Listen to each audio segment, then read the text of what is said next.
et si mon année 2025 était déjà finie. Je vous explique pourquoi dans cette vidéo. Tout d'abord, je vous souhaite une belle et heureuse année 2025. Je vous souhaite surtout la santé.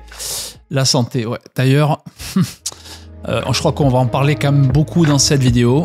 Mais pour comprendre comment j'arrive à ce constat-là, il faut remonter un petit peu en arrière, en décembre 2023, à la fin de la Saint-Élion, que je finis.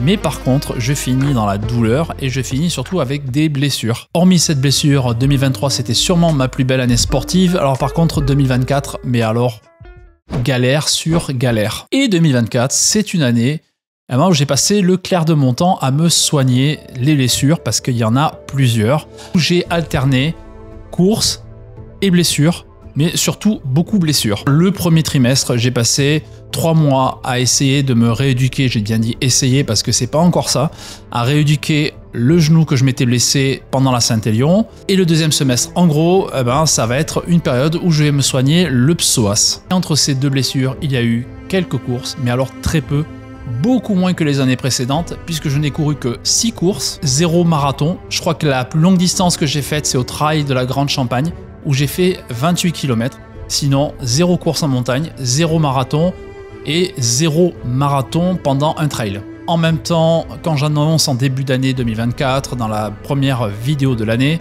que cette année allait être très spéciale, une année où j'allais pas faire ce que je voulais, que je n'allais pas courir en montagne notamment cet été pour des raisons professionnelles à cause de mon boulot. Quand tu te mets dans le cerveau en te disant de toute façon cette année elle sera morte, eh ben il va se passer que de la Et donc si tu conjugues fatigue professionnelle et blessure, forcément, on arrive à la situation où je suis actuellement, puisque je suis toujours blessé depuis à peu près 3 mois d'une douleur au psoas au niveau de l'iliaque. J'accumule les séances de kiné, j'ai vu un ostéo, j'ai vu mon médecin, j'ai fait des radios.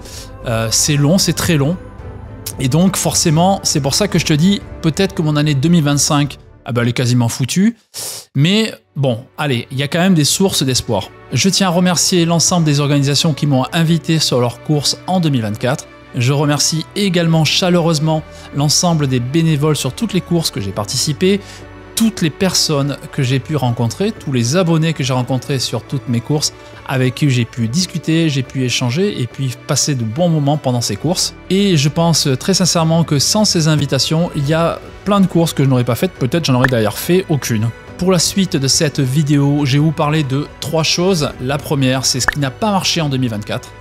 Ce qui a réussi par contre en 2024, toutes les choses positives que j'ai pu faire. Et enfin, une projection sur cette année 2025 parce qu'il y a des projets, des gros projets que je souhaite mener. Donc restez bien jusqu'à la fin de cette vidéo. Et d'ailleurs, si ce n'est pas encore fait, je vous invite à vous abonner à la chaîne et à cliquer sur la cloche de notification pour être averti de la sortie des prochaines vidéos. Je compte également sur vous pour me laisser des commentaires. Ça aide au référencement des vidéos et aussi de la chaîne YouTube.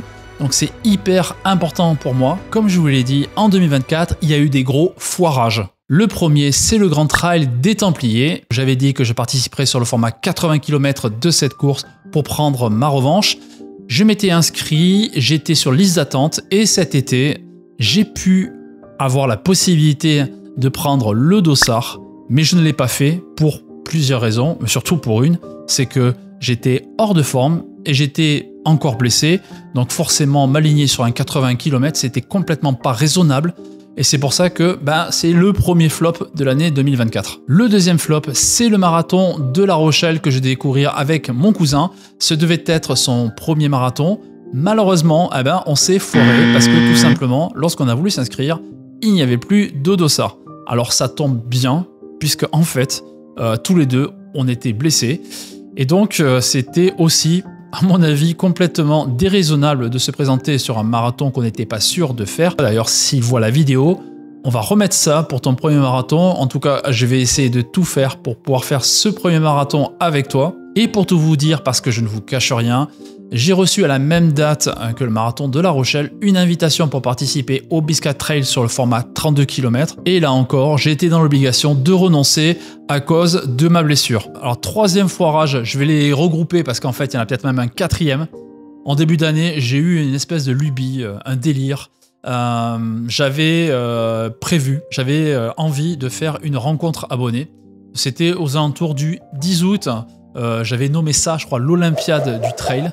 Et donc en fait ça s'est pas fait parce que pour des raisons professionnelles c'était pas encore possible de le faire. Le quatrième et dernier foirage, c'est la rencontre abonnée que je voulais faire et que je n'ai pas pu faire encore pour des raisons professionnelles.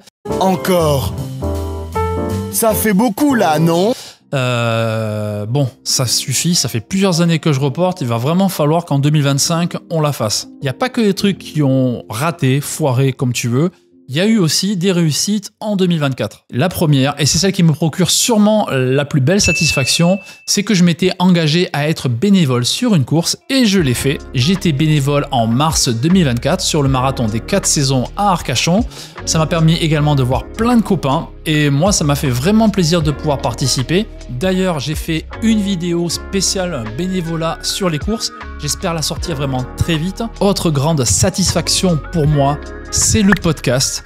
Je vais vous en parler un peu plus en détail dans les perspectives de l'année 2025. Je vous invite à aller vous abonner sur les plateformes audio, Deezer, Spotify, Apple Podcast. Comme je vous l'ai dit en début de vidéo, il n'y a pas eu énormément de courses et donc forcément il n'y a pas eu beaucoup de vidéos. Je pense que j'ai fait même beaucoup moins de vidéos que les années précédentes. Mais à côté de ça, il y a une surprise, c'est mon compte Instagram qui a vraiment beaucoup progressé puisque là actuellement nous sommes sur la route des 5000 abonnés et certains de mes reels ont enregistré beaucoup de vues. D'ailleurs il y en a un qui vient de passer la barre des 6 millions de vues et en raison de cette croissance rapide de mon compte Instagram, et ça a été un petit peu déroutant au début, j'ai pu avoir des partenaires comme par exemple la marque Prozis, une marque de compléments alimentaires, et le partenaire de cette vidéo qui est HelloFresh.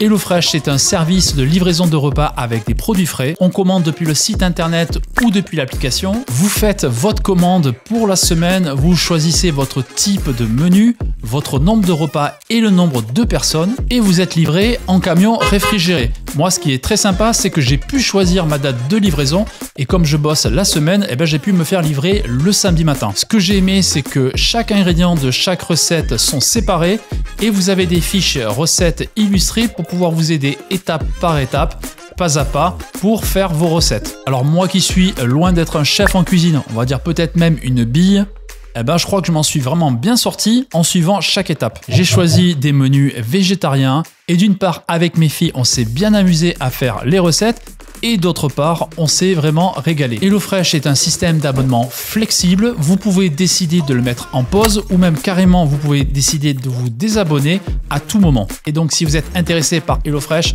je vous mets en description de cette vidéo un lien promotionnel qui va vous permettre d'obtenir jusqu'à 22 portions offertes et 3 cadeaux surprises. Cette offre est valable en France et dans les pays du Benelux pour les nouveaux clients et aussi pour les clients qui se sont désabonnés depuis au moins un an. Il est temps de revenir dans cette vidéo pour vous parler de ce que je vais faire en 2025. Alors sur le plan sportif, je ne vous cache pas que fin d'année 2024, je me suis dit très clairement, alors Seb, c'est bon, c'est mort pour la course à pied, tu es tout le temps blessé. Sauf que je vois que quand je fais des petites sorties actuellement, je prends beaucoup de plaisir et en fait je me rends compte que c'est mon sport, voilà, c'est comme ça. Et c'est aussi pourquoi j'ai continué à courir en pleine convalescence. On est d'accord, j'ai pas fait ça de manière inconsciente, je l'ai fait avec l'aval de tous les professionnels de santé qui me suivent. Si je fais ça, c'est pour maintenir une certaine forme parce que je me dis qu'un jour ça va revenir et j'ai pas trop envie de galérer, d'attendre et d'être prêt assez rapidement. J'en arrive à la conclusion que ce n'est pas suffisant et qu'il va donc falloir que je fasse plus en 2025. On va pas dire peut-être plus, mais surtout différemment. Et j'ai donc décidé de tout reprendre à la base. Et la base, c'est une préparation physique sérieuse et c'est pour ça que je me suis inscrit en novembre 2024 dans une salle de gym. J'essaie d'y aller assez régulièrement. Je vous cache pas que il y a quelques années en arrière, me dire que j'allais m'inscrire dans une salle, c'était complètement impensable. Mais non seulement je commence à vraiment aimer, mais surtout ça devient indispensable pour pouvoir progresser et pour pouvoir avancer sur mes projets. Et quand je parle de projet, je parle d'un projet court, moyen terme, qui devrait commencer, mi-2025, fin 2025 et surtout sur toute l'année 2026, c'est mon projet 50. Et 50 pour 50 ans, puisque j'aurai 50 ans en 2026. Et mon projet sera de courir en 2026 mon premier Ultra Trail. Peut-être bien parce que j'en ai vraiment très envie du côté de la Réunion. Pour 2025, je ne vais pas vous balancer un calendrier de mes courses parce que pour l'instant, je ne sais pas quand est-ce que je vais pouvoir m'aligner sur ma première course de 2025. D'ailleurs, vous vous êtes sûrement rendu compte en vous inscrivant sur les courses que ces courses sont déjà vite pleines. Donc ça va être très compliqué de trouver des courses. Mes autres projets, la rencontre abonnée, je vous en ai parlé. Non mais là franchement, il faut vraiment que cette année, je fasse une rencontre abonnée. Alors je ne vais pas faire une rencontre abonnée pour faire une rencontre abonnée. Oui, on va se rencontrer, ça va être super sympa, mais j'aimerais qu'elle soit utile. Donc très clairement, ce que j'aimerais faire, c'est faire donc une rencontre abonnée. On ferait une petite course, mais surtout, ça nous permettrait de ramasser des déchets sur vos lieux de course, enfin dans la nature, débarrasser de tous ces déchets qui sont juste... Ça m'insupporte. J'aimerais aussi participer à une collecte de t-shirts ou de chaussettes running. On est d'accord, on a plein de t-shirts de finishers qui finissent au mieux dans nos armoires et au pire dans des poubelles. Je sais pas du tout avec qui, comment, du moins l'organisation, mais voilà, récupérer des t-shirts finishers, des chaussettes qu'on ne met pas parce qu'elles sont moins jolies ou parce qu'elles sont un petit peu plus détendues, mais plutôt que de les jeter, faire une collecte et donner à des gens qui vivent dans la rue et qui en ont sûrement bien besoin. Je vais essayer de faire plus de vidéos en 2025 sur ma chaîne YouTube. Alors peut-être qu'elles seront plus courtes et moins travaillées en termes d'effets, en termes de transition, en termes de montage. Car, et c'est le gros projet de mon année 2025, je veux mettre, pas toute mon énergie, mais énormément d'énergie dans mon podcast Dimanche Running. Parce que je crois que c'est un format qui me correspond et surtout parce que je m'épanouis énormément. Parce que je prends beaucoup de plaisir à interviewer des coureuses et des coureurs, à recueillir leurs ressentis, leurs souvenirs, leurs émotions, comme Grégory pour le Thor des Géants, comme pour Emma pour le Grand Raid de la Réunion, comme pour Sophie pour la Saint-Élion, également le très prometteur coureur Dorian qui a terminé 3e de l'UTMM, l'Ultra Trail de Montmartre. D'ailleurs, je vais poster bientôt sur la chaîne YouTube son interview en vidéo. Je commence à avoir beaucoup de retours positifs sur le podcast. Alors n'hésitez pas à vous abonner sur les différentes plateformes comme Apple Podcasts, Spotify, Deezer et toutes les autres. Et aussi, laissez-moi des petits commentaires sur les épisodes, ce que vous en avez pensé, est-ce qu'ils vous ont inspiré. C'est gratifiant parce que voilà, j'aime beaucoup lire vos commentaires. Ça montre que vous êtes présent et que vous êtes actif. Et moi, ça va vraiment m'aider pour le référencement du podcast. Et en vous abonnant au podcast Dimanche Running, ça va vous permettre surtout de ne pas manquer la sortie des prochains épisodes de podcast et notamment le prochain que je vous recommande puisque j'ai fait l'interview d'une coureuse qui nous a fait un défi, un challenge, un exploit vraiment exceptionnel. Je pèse vraiment mes mots et qui va rentrer dans le livre des records. Donc vraiment, j'ai vraiment hâte de vous le présenter.